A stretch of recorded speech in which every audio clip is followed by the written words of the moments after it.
नमस्कार विद्यार्थ्यांनो, माझे नाव माद्री राजभर आहे. मी तुम्हाला हिंदी हा विषय शिकवणार आहे. आज विद्यालय तुमच्या स्वागत करत आहे. आज जो आपल्या समोर धडा आलेला आहे उपयोजित लेखनचा, ते कोणता आहे? कहाणी लेखन आहे. काय आहे? कहाणी लेखन. आणि यांचा हा पहिला सीझन आहे. तर चला बघूया कहाणी लेखन मध्ये आपण काय पाहणार किंवा काय करणार आहे. तर चला बघून घ्या. बघा, आता पहिला आपण बघणार आहे की कहाणी लेखन हे आहेत काय आणि याच्यामध्ये आपण काय करणार किंवा कसं प्रमाणे लिहिणार आहे. तर चला बघून घ्या. इथे बघा, कक्षा 9वीं के शिक्षा मंडल द्वारा निम्न प्रकार का कहानियां लेखन निर्धारित किया गया है. कक्षा 9वीं यांचं शिक्षण मंडळ द्वारा कक्षा 9वीं यांचं शिक्षण मंडळ द्वारा निम्न प्रकाराचा कहाणी लेखन निर्धारित केलेले जात आहे. इथे बघा, पहिला मुद्दों के आधार पर कहाणी लेखन. मुद्द्या म्हणजे काय म्हणाले आहे? जेव्हा तुमचा जे मुद्दा आहे त्या आधारे तुम्हाला कहाणी लेखन करायचं आहे. दुसरं काय आहे? शब्दों के आधार पर कहाणी लेखन. दुसरा तुमच्या काय? शब्द्या म्हणजे जे शब्द दिलेले आहेत त्यांच्या आधारावर तुम्हाला कहाणी लेखन लिहायचं आहे. नीटप्रमाणे ऐकून घ्या. पुन्हा सांगत आहे मी की जे तुमचे शब्द आहे त्यांच्या आधारावर तुम्हाला कहाणी लेखन लिहायचं आहे. तीसरा, किसी कहावत, लोकाकृत, सुवचन तथा मुहावरे पर आधारित कहाणी लेखन. आणि तिसरा तुमच्या महत्वाची काय आहे की कोणताही कहावत, जसे कहावत दिलेले जात आहे जशी करणे तशी भरणे. तर याप्रमाणे जसे जे कहावत आहे, जे लोकगीत आहे किंवा सुवचन आहे आणि मुहावरे या आधारातून तुम्हाला कहाणी लेखन करायचं आहे. कळलं? हो. आता आपण पाहणार आहे कहाणी लेखन के संबंध में ध्यान देणे योग्य बाते. आता कहाणी लेखन कसं करायचं हे तर आपण कळलं, परंतु त्यांचं रूपरेखा कशा होणार, त्यांच्यामध्ये आपण बातमी कसा लिहिणार आणि कशाप्रमाणे त्यांचं तयारी करणार आहे किंवा त्यांच्या सुरुवात कशाप्रमाणे करणार, हा सगळं पहिले आपण हा बातमी करायचा, मग नंतर आपण कहाणी लेखन करायचं सुरुवात करायचं. किंवा हा बातमी तुमचा महत्वासाठी आहे की जेव्हा तुम्हाला कळणार तेव्हाही तुम्ही लिहिणार आहे. तर याबद्दल आपण इथे अजून काय बघणार आहे बघून घ्या. बघा, पहिला तुमचा आहे रूपरेखा के आधार पर कहानी लिखने के पहले रूपरेखा 2-3 बार पढ़ लेनी चाहिए. जेव्हा तुम्हाला जी रूपरेखा, ज्या आधारातून तुम्हाला कहाणी लिहायचं आहे, नीटप्रमाणे ऐकून घ्या. जे आधारातून तुम्हाला कहाणी लिहायचं आहे ते पहिले रूपरेखा किंवा दुसरा 2-3 किंवा दुसरा 2-3 वार आपण त्यांना अभ्यास करून घ्या. आपण त्यांना अभ्यास म्हणजे त्यांचं वाचन करून घ्या. जे बी रूपरेखा तुम्हाला दिलेली आहे त्यांचं वाचन आपल्याला 2 किंवा 3 बार करायचं आहे. कळलं की नाही? हो. आता आपण दुसरा बघूया. हर वाक्य पूर्ण तथा क्रम से लिखना चाहिए. तुमच्या जे पण वाक्य तुम्ही लिहत आहे ते पूर्ण किंवा क्रमातून तुम्हाला लिहायचं आहे. असं नाही की पहिलं तुम्ही सांगितले की त्यांचं जागा इथे आहे, पण दुसरं तुम्ही सांगितलं की नाही इथे आहे. तर हा काय होतंय की जे तुमची जी कहाणी वाचत आहे ना त्याला खूपच असं वाटते की तुम्ही कुठे काय निघाले आणि कुठे काय लिहिलेलं आहे. तर याबद्दल तुम्हाला नाही समजणार. तर याबद्दल आपल्याला काय करायचंय, जे पण तुमचं वाक्य आहे, जे पण तुमचं वाक्य आहे ते पूर्ण करून क्रमातून लिहायचं आहे. कळलं की नाही? हो. आता आपण पाहणार आहे तिसरा. काय पाहणार आहे? तिसरा पाहणार आहे. बघा, केवळ खाली जगह भर देने से कहाणी नहीं बनती. फक्त आपण खाली जगह भरणार आहे त्याबद्दल कहाणी नाही तयार होऊन जात आहे. केवळ खाली जगह भरण्याचं कहाणी नाही होऊन जात आहे. उसमें यथोचित विस्तार होना चाहिए. त्यामध्ये आपल्या यथोचित विस्तार होऊन जाणार आहे.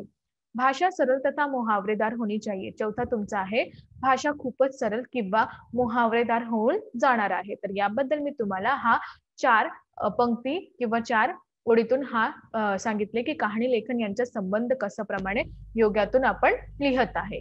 कळलं? हो. तसं ना अजून बघून घ्या. बघा, आता आपण पाचवा पाहणार. पाचवा काय आहे? नीटप्रमाणे ऐकून घ्या. एक घटना पूरी हो जाए तो दूसरी घटना नए परिच्छेद से सुरू करना चाहिए. जेव्हा आपला जे एक घटना ती पूर्ण झालेली आहे तर आपल्याला दुसरी घटना लिहायची आहे किंवा त्यांच्या दुसरी घटनाच्या सुरुवात करायची आहे, तर त्यांच्या दुसरा परिच्छेद करून घ्या. परिच्छेद म्हणजे आकलन. दुसरा आकलन करून घ्या. पहिला परिच्छेद झालेला आहे तर दुसरा आकलन करून घ्या. एक परिच्छेद मध्ये एकही घटनाचं नाव लिहायचं किंवा एकही घटनाचं स्पष्टीकरण लिहायचं. दुसरी घटनाबद्दल आपल्याला दुसरा परिच्छेद घ्यावा लागणार आहे. कळलं? हो. आता आपण 6वा बघणार. कहाणी लिखने के साथ उसका शीर्षक पूछा जाता है. जेव्हा तुम्ही कहाणी लिहिता त्याबद्दल त्यांचा शीर्षक आपण विचारून जात आहे. कळलं? अतः शीर्षक ऐसा देना चाहिए जो कथा वस्तु को व्यक्त करता हो.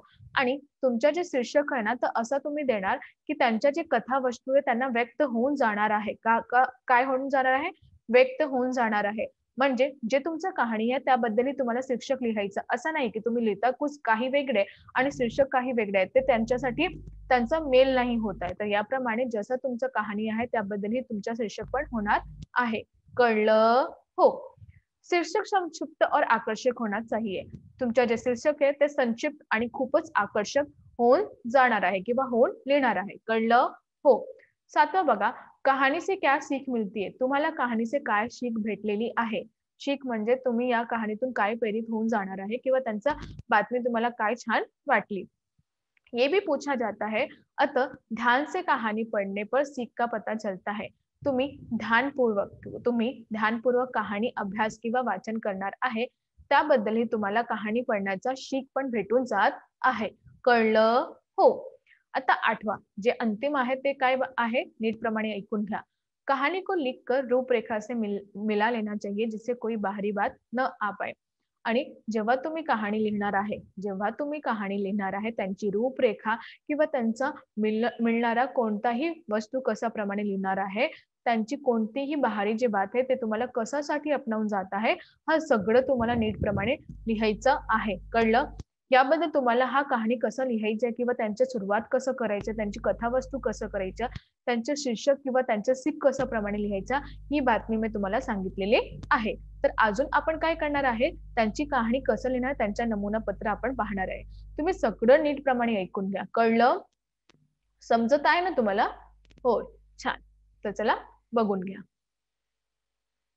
बघा, आता आपली कहाणीची सुरुवात याबद्दल ही होणार आहे. बघा, दिए गए सुवचन के आधार पर कहानी लिखिए. देणाऱ्या सुवचन आधारातून तुम्हाला कहाणी लिहायचं आहे. तर पहिलं कहाणी तुमचं कसं आहे, जशी करणी वैसी भरणी. जसं तुम्ही करणार तसंही तुम्हाला भेटणार आहे. तर याबद्दल हा कहावताचा कहाणी आहे. तर चला बघून घ्या. बघा, गणेशपुर नाव मग गाव में एक किसान के घर में एक पालतू हाथी रहता था. गणेशपूर नामक गावातून एक किसान या घरातून एक पालतू हाती राहत होता. ते पाळलेला होता. तर हा कोण राहत होता? पालतू हाती राहत होता. वह बड़ा चालाक था. ते खूपच चालाक होते. उसका नियम था कि प्रतिदिन सवेरे के समय तालाब में पानी पीने जाता था. आणि त्यांचा नियम होता. कोणाचा? हातीचा नियम होता. ते प्रतिदिन म्हणजे रोज सकाळी उठतं आणि सकाळीचा वेळ तालाबातून पाणी पियत होता. कुठे? तालाबातून पाणी पियत होता. उस रास्ते में एक दर्जी की दुकान पड़ती थी. आणि त्या रास्त्यावर किंवा त्या मार्गावर एक दर्जी म्हणजे जे कापडे सिलते, दर्जीचे दुकान पडत होती. व रोज उसे खाने के लिए फल देता. आणि ते दर्जी होता ना, ते रोज म्हणजे रोजचा त्यांचा नियम होता, ते हातीला खायला एक फळ देत होता. हाथी इस उपकार का बदला चुकाने के लिए तालाब से लौटते समय दर्जी को एक कमल का फूल देता. आणि हाती खूपच चालाक होता. तर जेव्हा हा दर्जी त्यांना खायला फल देत होता, तर त्याप्रमाणे जेव्हा कधीही जे हाती आहे ते तलावातून परत येत होता, पाणी पियत तलावातून परत येत होता, ते दर्जीसाठी रोजचा एक कमलचं फूल आणून देत होता. काय? कमळ यांचं फूल आणून देत होता. आणि इस प्रकार दोनों में गहरी मित्रता हो गई. आणि त्यानंतर ही दोघांचा खूपच गहरी मित्रता झालेली होती. एक दिन दर्जी ने मन में सोचा, क्यों ना आज हाथी के साथ मजाक करो. आणि एक दिवशी काय झाला की दर्जीच्या मनात असं आला की आज मी काय करणार की हाती सोबत मजाक करणार, म्हणजे मस्करी करणार आहे. हाती सोबत मी मस्करी करणार आहे. जब हाथी प्रतिदिन के नियमानुसार, जेव्हा हाती प्रतिदिन म्हणजे रोज या नियमानुसार फल लेने आया, काय घेऊन आले? दर्जीचा कडे फल घेऊन किंवा फल घेण्यासाठी आले. तो दर्जीने फल के बदले हाथी के सूंड में सुई चुभा दी. आणि दर्जीने काय केले? ते फळ आणलेला होता, फळ खायला आलेला होता, परंतु त्याबद्दल दर्जीने काय केले? त्या दिवशी त्यांच्या सूडमध्ये सुई चुभली. सुई म्हणते माहित आहे ना तुम्हाला, सुई धागा. तर सुई चुभवली. हाती खून का घूट पीकर तालाब पर चला गया. तेवढ्यात हाती त्याने काहीही सांगितलं नाही. त्याला दर्द झाला, परंतु ते काही सांगितले नाही. ते रक्ताचा घूट पिऊन तलावातून गेला. रास्ते में मन ही मन बदला लेने की युक्ती सोचने लग गया आणि मार्गावर किंवा रस्त्यावर ते आपल्या मनात असं युक्ती केलेले जात होता की मला यांचा बदला लिहायचा आहे, म्हणजे मला यांचा बदला घ्यायचा आहे, असा त्यांचा विचार चाललेला होता. कोणाचा? हत्तीचा. तालाब से लौटते समय वो अपनी सूंड में कीचड़ भर लाया आणि तेवढ्यात त्यांनी काय केले, तलावावर परत येताना त्यांनी आपल्या सूंड जे आहे त्यांच्यावर कीचड़ भरलेला होता. कुठे? सूंड यांच्यावर कीचड़ भरलेला होता. दर्जी की दुकान में डाल दिया आणि काय केले, ते आले आणि दर्जीच्या दुकानावर टाकले. दुकान में रखे सारे नए कपडे खराब हो गए आणि दुकानावर ठेवलेला सगळं नवीन जे कपडे होते ते खराब होऊन झालेला होता. दर्जी अपनी हानी देखकर पछताने लगा आणि दर्जी यांनी आपली हानी पाहिले, म्हणजे त्यांचं खूपच नुकसान झालेला होता. त्या पाहून ते खूपच पछतावा लागले, कारण की यांनी पहिले दर्जीने त्यांच्यावर खूपच मतभेद केले आणि त्यांच्यावर मजाक मस्करी केले. ते त्यांच्यासाठी खूपच घाणेरडा झालेला होता. तर याप्रमाणे यांच्या सीख काय आपल्याला भेटला आहे, हा जी आपली कहाणी होती ते पूर्ण झालेली आहे असा प्रमाणे. आणि आपला यांचं सीख काय भेटलेलं आहे, इस कहानी में हमें ये सीख मिलती है कि जैसा बीज बोओगे वैसा ही फल पाओगे. या कहाणीबद्दल आपल्याला असा सीख भेटत आहे की आपण जसं करणार आहे, आपण जसं बीज जे आहे बोलणार आहे त्याबद्दलही आपल्याला फल भेटणार आहे. आपण जसं करणार आहे त्याबद्दलही आपल्याला भेटलाय. जसं इंग्लिशमध्ये एक कहावत आहे, टीट फॉर टॅट जैसे को तैसा. तर याप्रमाणेही इथे हा कहाणीच्या सुरुवात आणि अंत झालेला आहे. त्यांचे शिक्षक पण आपण पाहिले आणि त्यांचं सीख पण पाहिले. कळलं? हो. आता आपण अजून पाहणार आहे. बघा, आता आपण दुसरा पाहणार आहे. दुसरा काय आहे, सबसे बडा दंड अपराधी को क्षमा करना है. सर्वश्रेष्ठ दंड काय आहे, अपराधी यांना क्षमा करणारा. तर याप्रमाणे यांचा काय दिलेलं आहे ते आपण आता पाहणार आहे. बघा, तुम्ही जेव्हा ना कोणत्याही गावाचं नाम लिहिताना तर असं नाव लिहा की जे आहेत, खरंच नाव लिहा, असं नाही की कोणताही नाव लिहायचं. बघा, रामपुर नामक गाव में लोग आनंद की जिंदगी व्यतीत करते थे. रामपुर नामक गावाला लोक जे आहे ते आनंदीची जिंदगी व्यतीत करत होता. एक बार एक स्त्री ने किसी के घर से अन्न चुराया. एकदा काय झाला, एक स्त्री म्हणजे एक स्त्रीने घरातून अन्न चुरायला लागला, क्योंकि मांगने पर उसे कुछ खाने को नहीं मिला. त्याचं कारण पण होता, ते लोकांना मागत होती, पण अन्न मागत होती, पण कोणी त्यांना दिलेले नव्हतं. त्यापर्यंत त्यांना चोरी करायला लागेल. व चोरी करते हुए पकड़ी गई आणि त्या दिवशी ते चोरी करत होणे ते पकडी गेलेली होती. लोगों ने स्वयं ये निर्णय लिया की इसे सजा दी जाए आणि सगळं मिळून लोकांना असा निर्णय घेतलेला होता की त्यांना आपल्याला सजा द्यायचं आहे. कळलं? हो. लोग उस पर पत्थर फेकने लगे आणि सगळं मिळून काय केले, त्यांच्यावर पत्थर टाकू लागले. वो चिल्लाने लगी पर किसी ने उसकी सुनी नहीं. ते खूपच मोठ्याने ओरडू लागले, परंतु कोणीही त्यांना ऐकलं नाही. बघा, उसकी एक ना सुनी गई आणि त्यांची एक पण नाही ऐकलं. उसी समय वहां से एक महात्मा गुजरे. त्या दिवशीही त्यावेळीही त्याच्या समोर एक महात्मा गुजरत होता. जे महान व्यक्ती आहे त्यांना आपण महात्मा म्हणतात, ते गुजरत होते. उन्होंने जब ये देखा तो उसका कारण पूछा. जेव्हा त्यांनी यह पाहिले तर त्यांचं कारण विचारले. लोगों ने उस अन्न चुराने वाले की सारी घटना कह सुनाई और कहा आप इसका फैसला कीजिए. आणि जे तिथे लोक उभे होते ते सगळ्यांना त्यांनी सांगितले की यांनी अन्न चोरवलेले आहे, त्याप्रमाणे हा घटनाची सुनवाई तुम्ही करणार आहे आणि तुम्ही यांचा फैसला करून घ्या, असं त्यांनी सांगितले. महात्मा ने लोगों से कहा कि इसे दंड अवश्य मिलना चाहिए. महात्माने काय सांगितले की यांना दंड अवश्य भेटणार पाहिजे, क्योंकि इसने पाप किया है. कारण की यांनी काय केलेले आहे, पाप केलेले आहे. ये सुनकर गांव वाले प्रसन्न होकर उसे दंड देने के लिए उतावले हो गए. हा ऐकून जे गाववाले होते ते सगळं प्रसन्न म्हणजे खूपच आनंदी झाले आणि त्यांना दंड देवायचा खूपच उतावले म्हणजे उत्सुक झालेला होता की यांना आपण दंड देणार आहे. महात्मा ने उन्हें रोका और कहा, पहला पत्थर वो मारे जिसने जीवन में कभी कोई पाप नहीं किया है. यानंतर महात्माने काय केले की सगळ्या लोकांना थांबवले आणि काय सांगितले, पहिला पत्थर तो मारणार आहे जो जीवनातून कोणताही पाप केलेला नाही आहे. कळलं? नीटप्रमाणे ऐकून घ्या, खूपच छान गोष्टी आहे. त्यांनी काय म्हणाले, महात्माने काय म्हणाले, सगळ्यांना थांबवले आणि काय म्हणाले की पहिला पत्थर ते मारणार आहे जे जीवनातून कोणताही पाप केलेले नाही आहे. ये सुनकर सब लोग एक दूसरे के मुंह देखने लगा आणि त्या ऐकून सगळं लोकांना एकमेकाशी चेहरे पाहू लागले, क्योंकि वहां कोई ऐसा नहीं था जिसने कोई पाप न किया हो, कारण की तिथे कोणी पण असं नाही होता की ज्यांनी पाप नाही केलेले आहे. सब लोगों के हाथों से पत्थर गिर गया आणि सगळं जो लोक जो होते, जे पत्थर आपल्या हातातून ठेवले होते त्यांचा हातातून खाली पडला. सभी ने महात्मा से क्षमा मांगी और उस स्त्री को माफ कर दिया. सगळं जणांनी महात्मा यांना क्षमा मांगली आणि त्या स्त्रीला माफी दिली.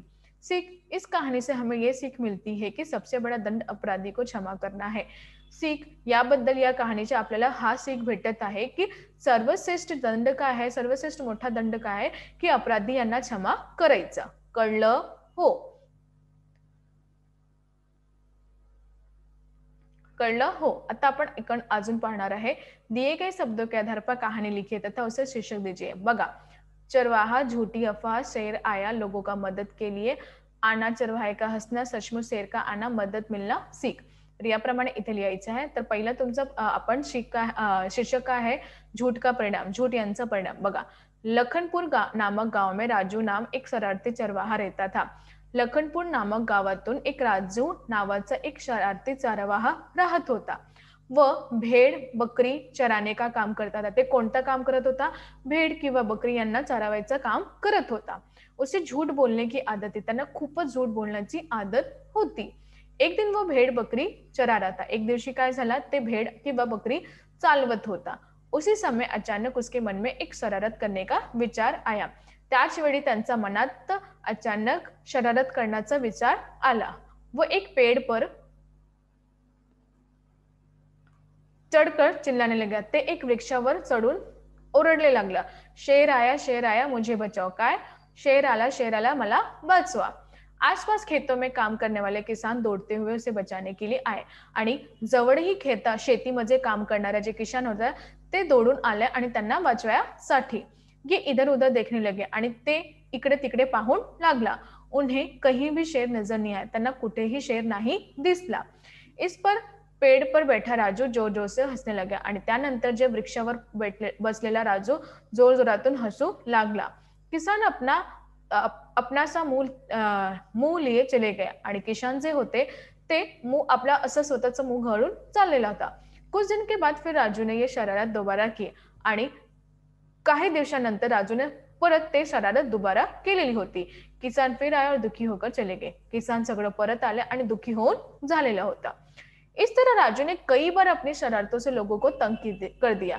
यानंतर राजूने किती वेळ आपल्या शरारताबद्दल लोकांना तंग करून झालेला होता. एक दिन सचमुच शेर आ गया आणि एक दिवशी काय झाला? खरं शेर आलेला होता. वो मारे भय से जोर जोर से चिल्लाने लगा. ते खूपच भयातून जोर जोरातून चिल्लाला. बचाओ बचाओ शेर आया, बचाओ बचाओ. आणि खूपच जोर जोरातून ओरडला. मला वाचवा, शेर आलेला आहे, असा खूपच जोरातून. लेकिन इस बार कोई किसान उनकी मदद के लिए नहीं आया, कारण की या दिवस किंवा या वेळेत कोणताही किसान त्यांच्या मदतीसाठी नाही आला. राजू को मार कर खा गया आणि ते शेर जो होता राजूला मारून खाणार होता. उसे झूठ बोलने का फल मिला. त्यांना झूठ बोलण्याचा फल भेटला. सीख, इस कहानी से हमें यह सीख मिलती है कि हमें हमेशा सच बोलना चाहिए. या कहाणीबद्दल आपल्याला असं सीख भेटत आहे की आपल्याला स्वतः खरंच ही सांगायचं आहे. कळलं हो? आता मी तुमच्यासाठी गृहपाठ दिलेले आहे. त्याबद्दल तुम्हाला हा गृहपाठ बघून कहाणी लिहायचा आहे. इथे 2 आणि इथे 2. तर हा दोघांचा तुम्हाला कहाणी लिहायचा आहे. कळलं हो? तर आज आम्ही काय पाहिलं? आज आम्ही पाहिलं की कशाप्रमाणे आपण कहाणी लेखन लिहितं आणि त्यांचे प्रकारे कशाप्रमाणे लिहितं, त्यांच्या बद्दल कशाप्रमाणे लिहितं, हा सगळं पाहिले. तुम्हाला मी गृहपाठ दिलेला आहे, त्या घरी बसून तुम्हाला लिहायचं आहे. कळलं हो? धन्यवाद.